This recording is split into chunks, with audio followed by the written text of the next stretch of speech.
नमस्कार दोस्तों याद कीजिए, प्रयागराज महाकुंभ में भगदड़ मची थी।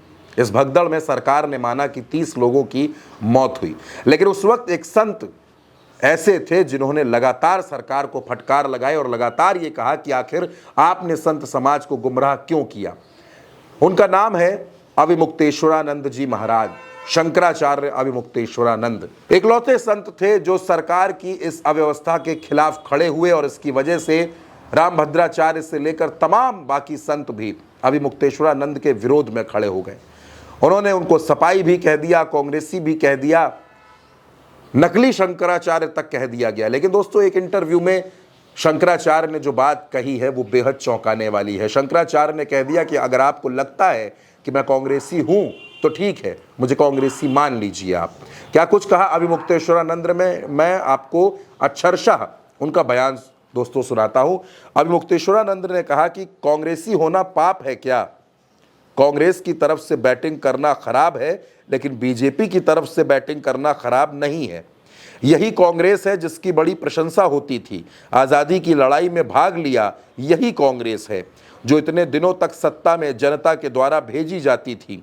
आज कांग्रेसी होना गाली हो गई। हम कांग्रेसी नहीं हैं, लेकिन आपके कहने से मान लो कि हम कांग्रेसी हैं भी, तो क्या गाली है कांग्रेसी होना? कांग्रेसी होना गाली है क्या? बहुत से कांग्रेसी हैं देश में जिनको जनता आज भी चुनती है। अगर सच कहना कांग्रेसी होना है तो हम ऐसी कांग्रेस को चाहते हैं। अविमुक्तेश्वरानंद का यह बयान सियासी गलियारों में हड़कंप मचा रहा है। हाल ही में अविमुक्तेश्वरानंद ने कहा था कि उनकी जान को खतरा है, उनकी हत्या कराने की कोशिश की जा रही है, और अब अविमुक्तेश्वरानंद ये कह रहे हैं कि क्या कांग्रेसी होना, कांग्रेस की बात करना किसी तरीके का पाप है क्या? दोस्तों, यकीनन ये बड़ा बयान है जो बयान अविमुक्तेश्वरानंद ने दिया है। आपको याद होगा, इससे पहले भी अविमुक्तेश्वरानंद लगातार उत्तर प्रदेश की सरकार को घेर रहे थे, अव्यवस्थाओं पर सवाल खड़े कर रहे थे, और अब अविमुक्तेश्वरानंद ने जिस तरीके की गंभीर बातें कह दी हैं उसको लेकर भी ये कहा जा रहा है कि अविमुक्तेश्वरानंद का गुस्सा, अविमुक्तेश्वरानंद का क्रोध अभी भी थमा नहीं है। तमाम साधु, तमाम संत, चाहे आप रामभद्राचार्य की बात कर लें, अखाड़ा परिषद के तमाम लोगों की बात कर लें, हर कोई अविमुक्तेश्वरानंद के बयान से खुद को अलग करता हुआ नजर आ रहा था। जब प्रयागराज महाकुंभ में भगदड़ हुई, उसके बाद अविमुक्तेश्वरानंद ने बयान दिए। उसके बाद आपको याद होगा, उत्तर प्रदेश के मुख्यमंत्री योगी आदित्यनाथ पहुंचे थे महाकुंभ, साधु संतों के बीच पहुंचे थे, और वहां साधु संतों के बीच पहुंचकर एक माहौल बनाने की कोशिश की गई थी कि अविमुक्तेश्वरानंद को गलत साबित किया जाए।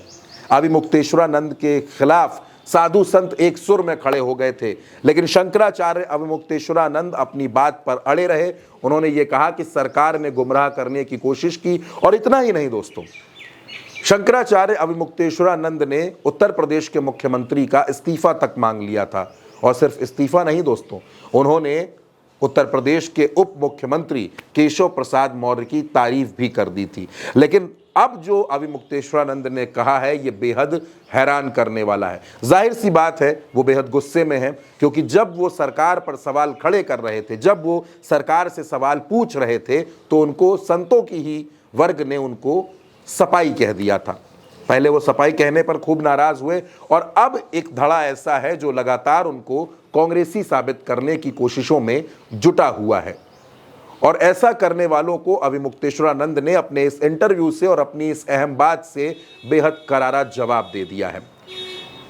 जाहिर सी बात है दोस्तों कि शंकराचार्य अविमुक्तेश्वरानंद सरस्वती के इस ताज़ा बयान पर भी सियासी हंगामा जरूर मचेगा। बयानों का सिलसिला एक बार फिर जरूर शुरू होगा, और जाहिर सी बात है कि उसके बाद फिर शंकराचार्य का कोई ना कोई बयान सामने आएगा। दरअसल जब से महाकुंभ में भगदड़ हुई है, जब से महाकुंभ की भगदड़ में लोगों की जान गई है, तब से लगातार अविमुक्तेश्वरानंद मुखर हैं, और वो लगातार सरकार पर सवाल खड़े कर रहे हैं, और तभी से उन पर भी जुबानी हमले काफ़ी तेज़ हो गए हैं। अब आगे जो भी होगा दोस्तों, हम आपको ज़रूर बताएंगे। फिलहाल के लिए इतना ही। इस खबर पर अपनी राय कमेंट बॉक्स में ज़रूर बताइएगा, और उल्टा चश्मा यूसी को सब्सक्राइब करना बिल्कुल मत भूलिएगा।